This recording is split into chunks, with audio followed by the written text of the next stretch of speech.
दर्द हो रही है बखियां पीड़ हो रही है ज्यादा पीना यही होना सही कह रहे ऐसे बंदे को सब तो ज्यादा आखिर आई हुई चलो कदो भाईजान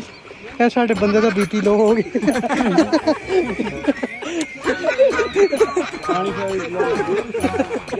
ਉਠੋ ਜੀ ਚਲੀਏ चलो तुसी आगे सब तो ये परसों है ये भाईजान ये ना वहाँ से आया इंडिया से आया आगे बता